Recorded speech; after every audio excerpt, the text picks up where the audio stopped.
안녕하세요. 올해 가을에 결혼식을 앞두고 있던 예비 신부입니다. 지금은 부부가 되기는커녕 피해자 가족과 피의자 가족이 되어버렸네요. 드라마 같은 제 파혼 이야기를 한번 해보려고 이렇게 사연 보내봤어요. 결혼을 앞두고 있던 남자친구와 저는 대학교에서 선후배 사이로 만났습니다. 늘 듬직하고 자상한 남자친구는 대학생활 내내 많은 도움을 주었습니다. 특히 넉넉지 못한 가정 형편에 있었던 저는 장학금을 받지 않으면 안 됐기에 많은 시간을 공부에 할애해야만 했었어요. 그런 이유로 다른 연인들처럼 분위기 좋은 곳에 가거나 어디 맛있는 걸 먹으러 다닌다거나 하는 일반적인 연애를 할 수 있는 상황이 아니었어요.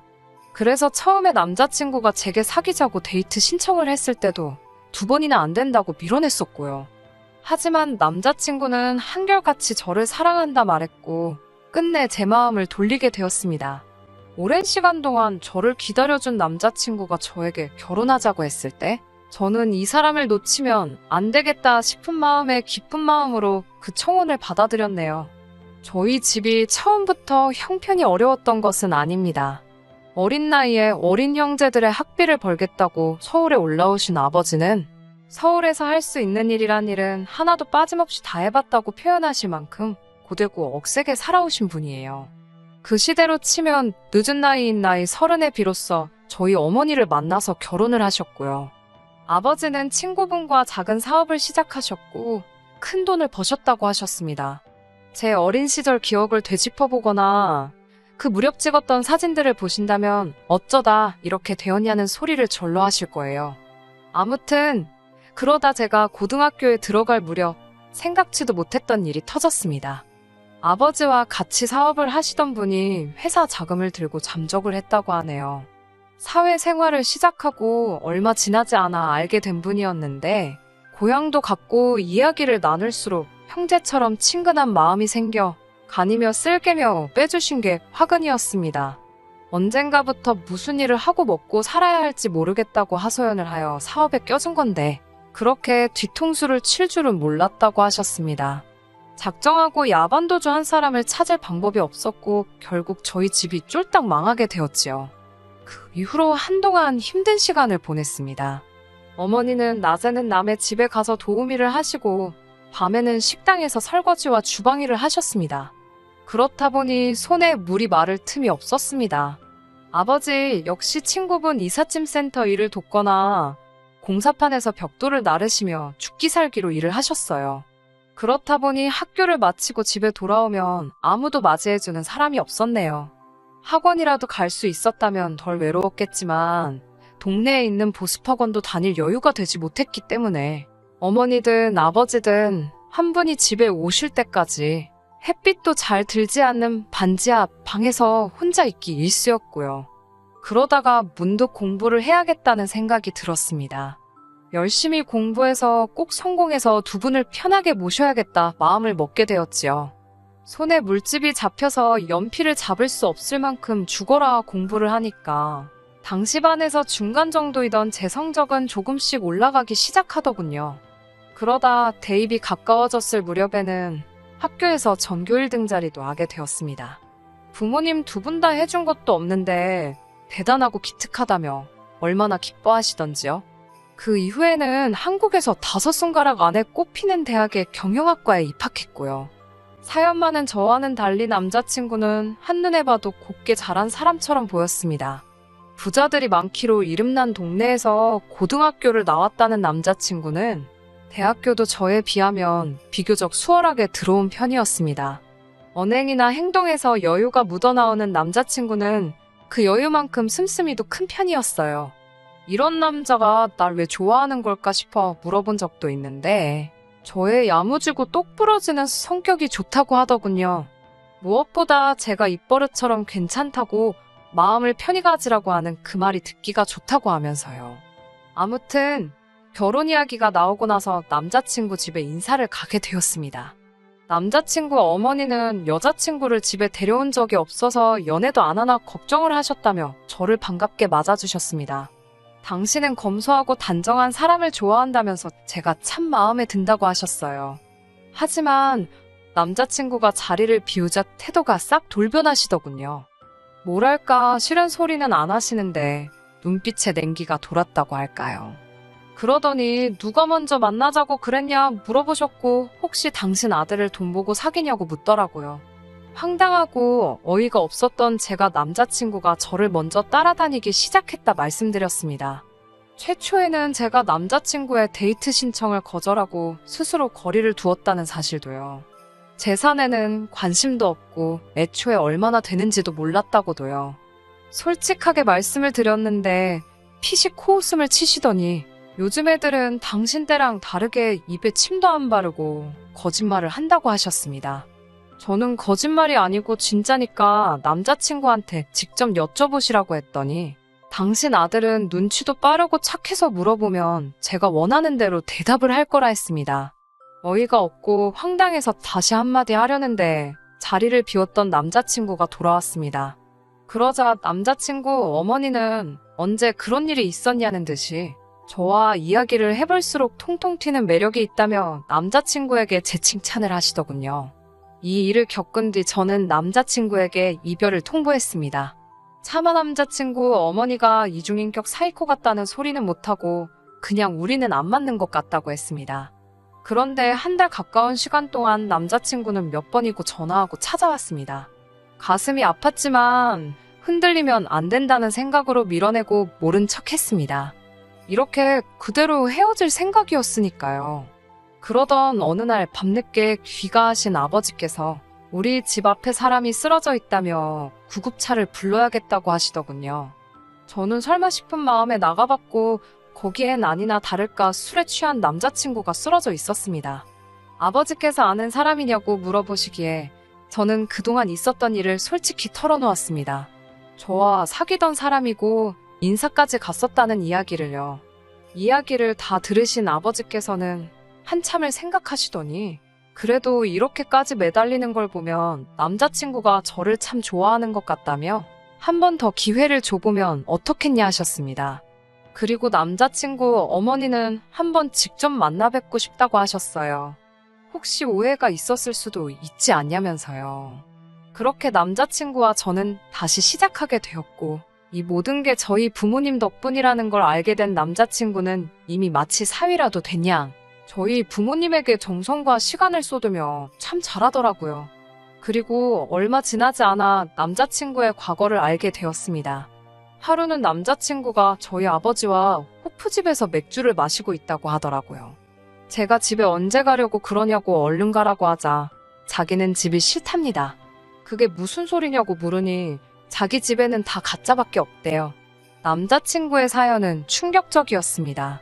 어린 시절 친아버지를 잃고 어머니 손에서 자라던 남자친구에게 아버지가 생긴 건 남자친구가 고등학교에 들어가고 얼마 지나지 않아서랍니다.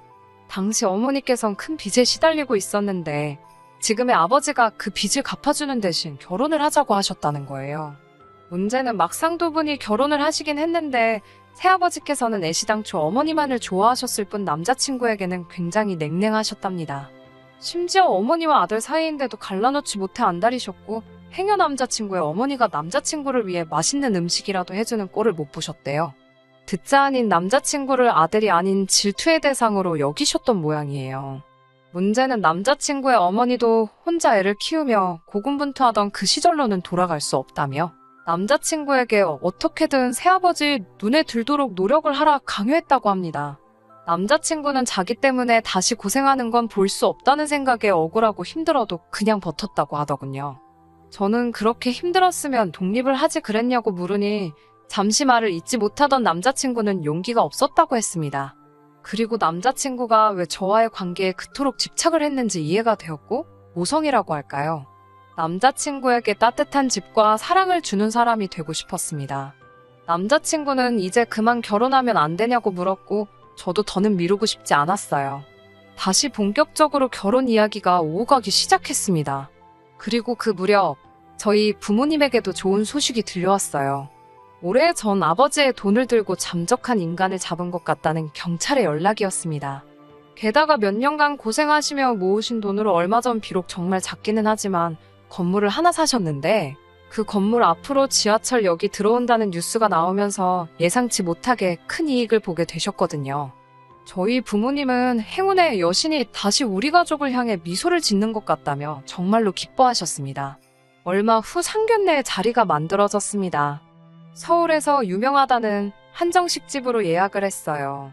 저희 부모님과 제가 먼저 도착을 했고 얼마 지나지 않아 남자친구와 남자친구 부모님이 도착을 했습니다. 그런데 저희 아버지 안색이 좋지 않으셨어요. 어디 불편하시냐고 물으니 그런 건 아니라고 하시는데 평소답지 않으신 모습에 신경이 쓰이더라고요. 곧이어 아버지께서는 남자친구 부모님께 양해를 구하시곤 어머니와 잠시 자리를 비우셨습니다. 무슨 상황인지 알 수 없었던 제 입장에서는 답답한 노릇이었어요. 잠시 저희 부모님이 자리를 비운 사이 남자친구의 아버지께서 부모님은 무슨 일을 하시냐고 물으시더군요. 앞서 말씀드렸다시피 먹고 사시느라 저일 안 해보신 일 없이 다 하시며 살았다고 할 수도 없어 난처했지만 결국 솔직히 말씀드렸습니다. 제가 어렸을 때 믿던 분에게 크게 사기를 당해 여러 가지 일을 하시며 살아오셨다고요. 그러자 부모님 두 분 다 좀 귀가 얇으신가 아니면 판단력이 흐리신가 왜 젊어서부터 사기를 당하냐며 웃으시더군요. 황당하고 어처구니가 없어 제가 남자친구를 쳐다보니 남자친구가 미안하다는 제스처를 취하더라고요. 그때 저희 부모님께서 다시 돌아오셨습니다. 남자친구 아버지께서는 저희 아버지에게 생긴 건 안 그렇게 생기셨는데 젊었을 때 좀 맹하셨나 보다고 또 한마디를 하더라고요. 계속되는 막말에 도저히 참을 수 없었던 제가 저희 부모님께 그냥 가자고 했습니다. 역시 이 결혼은 하는 게 아닌 것 같다고 남자친구를 바라보며 말했고요. 그런데 저희 부모님은 괜찮다고 좀만 더 있어보자고 하시더군요. 그러더니 갑자기 남자친구 아버지에게 고향이 어디냐고 물으셨습니다.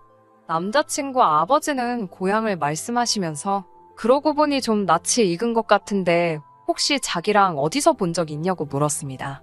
그러자 남자친구의 어머니께서는 살아온 인생이 다른데 어디서 마주쳤겠냐며 무슨 재미난 농담이라도 한듯 깔깔 웃더니 혹시 우리 이사할 때 이삿짐이라도 날라준 거 아니냐고 묻더군요. 너무 모욕적이고 그 자리에서 아무것도 할 수 없는 제 자신이 너무 싫어서 부모님께 제발 가자고 하는데도 저희 부모님은 조금만 더 있어보자며 웃고 계셨습니다. 그러자 남자친구 부모님은 돈이 그렇게 탐이 나냐며 이런 소리를 듣고도 우리하고 사돈을 맺고 싶냐며 이래서 없는 사람들은 상종을 못한다고 하더군요. 보아하니 남자친구의 새아버지라는 사람은 남자친구가 저를 얼마나 사랑하는지는 관심도 없고 오히려 상처를 주고 싶어 하는 것 같았습니다. 그리고 남자친구의 어머니도 남자친구 말대로 당신 남편인 새아버지의 비위를 맞추기에만 급급한 것 같았고요. 이런 집구석에 결국 남자친구를 혼자 남겨두어야 한다는 사실이 가슴 아팠지만 어쩔 수 없는 선택이었습니다. 그때였습니다. 저희가 상견례를 하고 있던 방 안으로 어떤 남자 둘이 들어오더라고요. 그리고는 난데없이 남자친구의 아버지가 체포를 당했습니다. 사기 어쩌고 하는 것 같았는데 정신이 하나도 없더라고요. 저희 아버지께서는 그제서야 남자친구 아버지에게 욕을 하면서 너 이 자식 내 돈 가지고 그간 떵떵거리며 잘 살았냐며 어떻게 나한테 그럴 수가 있냐고 울분을 토해내셨습니다. 그제서야 남자친구의 아버지가 바로 저희 집을 가난의 구렁텅이로 밀어넣은 장본인이라는 걸 알게 되었네요. 속사정을 아는지 모르는진 몰라도 남자친구의 어머니는 뭔가 잘못된 게 분명하다며 악을 쓰고 남자친구는 넋이 나간 사람 같았습니다. 남자친구의 새아버지는 처음엔 그게 무슨 소리냐고 자기는 아무것도 모른다고 소리를 쳐댔지만 곧 순순히 경찰을 따라가더군요. 남자친구의 아버지 때문에 10년 가까운 세월을 고통받고 살았다 생각하니 어떤 용서도 할 수 없었습니다. 비록 남자친구의 친아버지는 아니었지만 솔직히 남자친구를 우리 가족으로 받아들일 수가 없었습니다. 저희 가족이 응당 누리고 살았어야 할 삶은 남자친구의 가족이 누리고 살았다 생각하니 남자친구를 사랑하는 마음과는 별개로 원망스럽고 믿기까지 하더라고요. 저는 남자친구에게 다시 한번 진짜로 이별을 고했습니다. 남자친구는 저와 헤어질 바엔 어머니와 인연을 끊겠다고 했지만 천륜이 그렇게 쉽게 끊어질 수는 없다는 걸 알기에 그럴 것 없다고 했습니다. 남자친구의 어머니가 설령 그 사기꾼과 이혼을 한다고 해도 머리로는 이해를 한다고 해도 마음에서 남자친구를 예전처럼 받아들일 자신이 없었습니다. 비록 시간이 걸리겠지만 남자친구의 아버지와 절대로 합의를 할 생각이 없기 때문에 어찌됐건 법적인 책임은 피할 수 없을 거라고 믿어요. 명색이 제가 직업이 기자인데 다시 미꾸라지 빠져나가듯 두진 않을 겁니다. 쉽게 포기하지 않고 부모님의 서름을 꼭 풀어드릴 생각이에요. 지금도 저희 아버지는 이 일로 제가 큰 상처를 받진 않았는지 걱정하십니다. 하지만 제게 부모님보다 소중한 사람은 없어요. 그렇기에 괜찮고 앞으로도 잘 살 수 있을 거라 믿습니다. 이렇게 털어놓으니 속이 후련하네요. 법적인 처벌까지 받고 나면 후기 들려드리러 또 오겠습니다. 끝까지 들어주셔서 감사합니다. 오늘의 사연은 여기까지입니다. 구독과 좋아요, 알람 설정 부탁드리고 더 좋은 사연으로 다시 찾아뵙겠습니다. 감사합니다.